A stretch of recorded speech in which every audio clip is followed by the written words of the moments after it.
전도서 11장 1절에서 10절까지입니다. 너는 내 떡을 물 위에 던지라.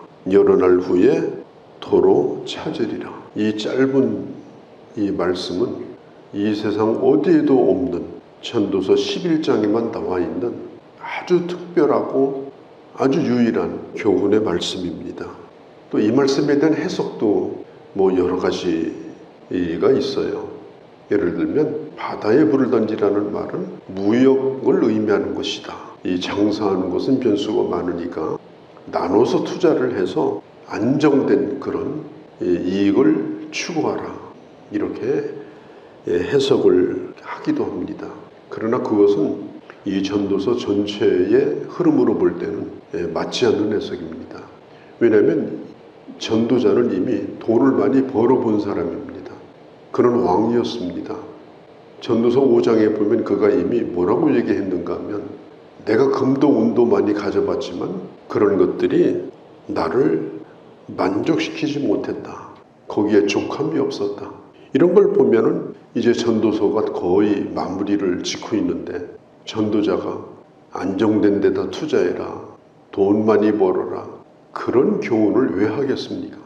그렇게 해석은 할 수 있지만 그것은 전도서가 말하는 정신과는 좀 거리가 먼 얘기다. 이렇게 보면 됩니다.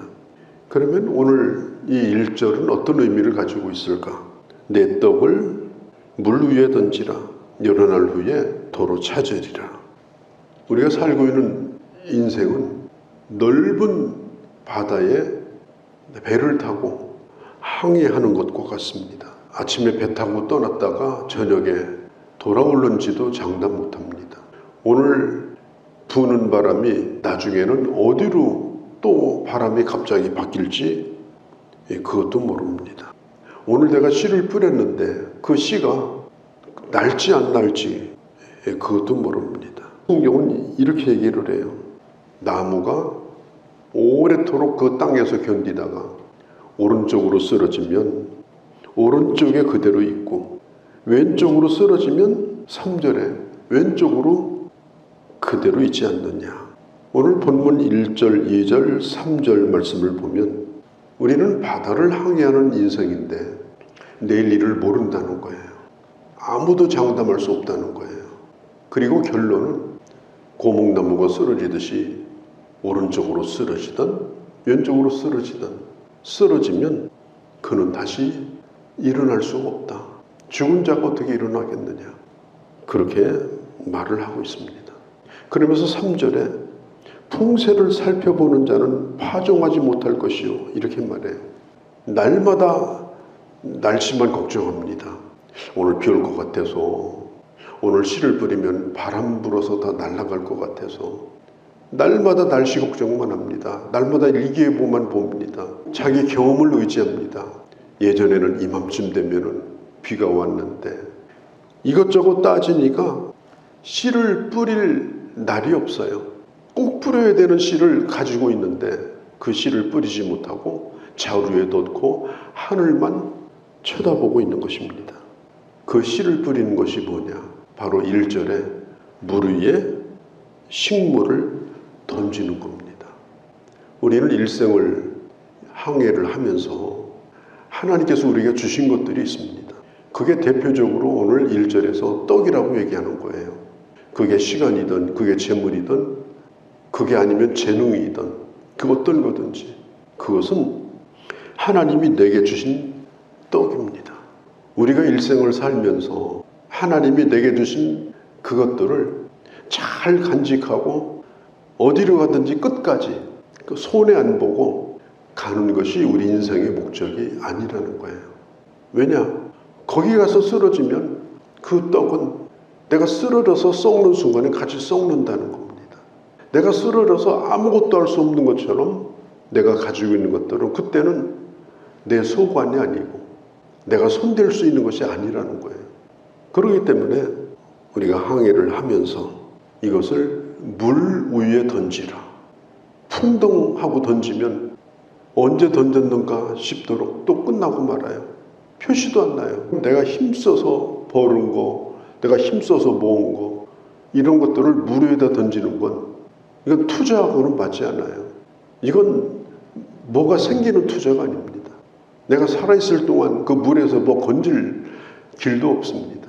무모한 일입니다. 그렇지만 정말로 용기 있는 사람, 하나님 뜻이 뭔지를 정말로 아는 사람은 그걸 물 위에 던집니다. 그게 용기입니다. 성경은 말합니다. 여러 날 후에 1절에 찾으리라. 무모한 투자 같지만은 버리는 것 같지만 그것도 한 번이 아니라 7, 8번까지 이곳에도 던지고 저곳에도 던지고 그걸 갖다만 놔도 누군가가 가져가고 쓸 사람이 있는 거고 나는 넘쳐나지만은 내 주변에는 많은 필요들을 요구하는 것들이 있어요. 그래서 한 군데만 하지 말고 힘이 닿는 데까지 7번도 하고 8번도 하고 물 위에 던지라. 이것이 너의 인생의 가장 안전한 투자다.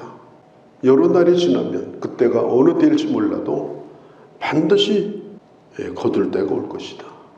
진정으로 성공한다고 하는 것은 내가 준 대로 돌려받는 게 아니고 내가 뿌린 것이 어디선가 나도 모르는 사이에 거기서 싹이 나고 나는 하나를 뿌렸는데 그 ud에서 100개가 나오고 1000개가 나오고 그래서 세상을 어느 한 구석이라도 좀 풍성하게 만드는 어떤 한 사람을 살리는 그런 투자를 하는 것이 진정한 성공이다.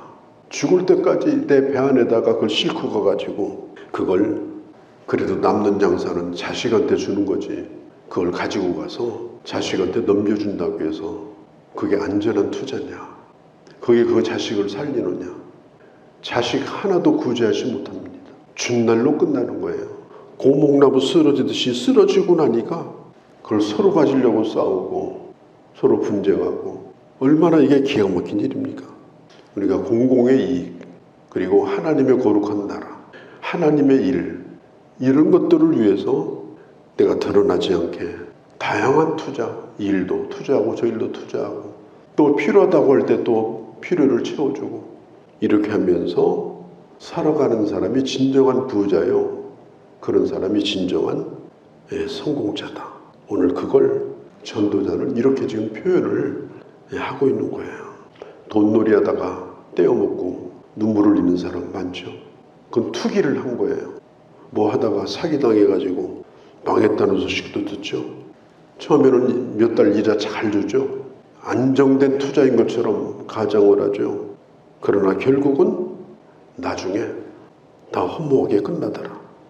7배나 8개나 7배나 8개 가운데 자식이 포함되는 거지 7개 8개 몽땅 다 자식은 아니다. 우리가 그것을 기억을 하셔야 됩니다. 특별히 나와 상관없는 사람, 갚을 힘도 없는 사람, 누가 줬는지도 기억할 수 없는 사람, 우리가 그런 곳에 투자해라. 내가 그게 열심히 일하는 이유다. 열심히 모으는 이유다. 이걸 언제나 잊지 말아야 되는 겁니다. 누가복음 16장에 보면 예수님이 지혜로운 청지기 이야기를 하셔요. 그때 이렇게 말씀합니다. 불의한 재물을 가지고 친구를 사귀는 청지기가 지혜로운 청지기다. 재물은 불의합니다. 그대로 놔두면 그게 절대로 좋게 쓰여지는 법이 없는 게 재물입니다. 음식보다도 더 빨리 썩습니다. 그런데 그걸 풀어가지고 친구를 사깁니다. 그러면 나중에 내가 어려울 때 그 친구가 나를 살립니다. 예수님의 비유로 하신 말씀이에요. 3절에 보면 구름에 비가 가득하면 땅에 쏟아져 나무가 나무로나 북으로나 쓰러지면 그 쓰러진 곳에 근형이 있다. 이건 자연 법칙이죠. 그래서 산에 오래된 나무는 다 없어졌잖아요. 고목나무 돼서 외로이 서 있다가 쓰러져서 거름이 되고 그래서 항상 푸른 나무가 산을 덮고 있는 거예요. 이게 자연 법칙이에요. 나무는 쓰러지고 쓰러지면 썩고 썩으면 새로 나는 나무에 거름이 되고 그래서 온 산을 푸르게 만드는 거예요. 오늘 수많은 사람들이 이 땅에 있다가 쓰러지고 사라집니다. 그 쓰러진 나무가 거름이 되지 못하고 그게 금덩어리든 은덩어리든 그게 무슨 의미가 있겠느냐. 그렇기 때문에 4절 어떤 완벽한 기회나 시간이 있다고 생각하지 말고 하나님이 기회를 주셨을 때 부지런히 씨를 뿌리자. 그것이 날지 안 날지는 하나님 앞에 맡기고 6절에 너는 아침에 씨를 뿌리고 저녁에 손을 놓지 말라. 저녁에도 손을 놓지 말라. 그것이 잘 되는지 안 되는지 모르지만 그러나 오늘 씨를 뿌리는 것은 우리가 할 수 있는 최선의 일이다. 하나님이 능력 주시는 대로, 은혜 주시는 대로 어떻게 하든지 간에 뿌리라. 자, 7절을 봅니다. 빛은 실로 아름다운 것이라 눈으로 해를 보는 것이 즐거운 일이로다. 빛은 실로 아름답다. 우리가 잠잘 때는 마치 죽은 자와 같다가 아침에 눈을 뜨면 밝은 해가 뜹니다. 살아있다는 게 뭡니까? 살아있다는 것은 내 눈에 빛이 들어오고 있다는 거예요. 내 눈에 빛이 들어오지 않으면 그건 죽은 겁니다.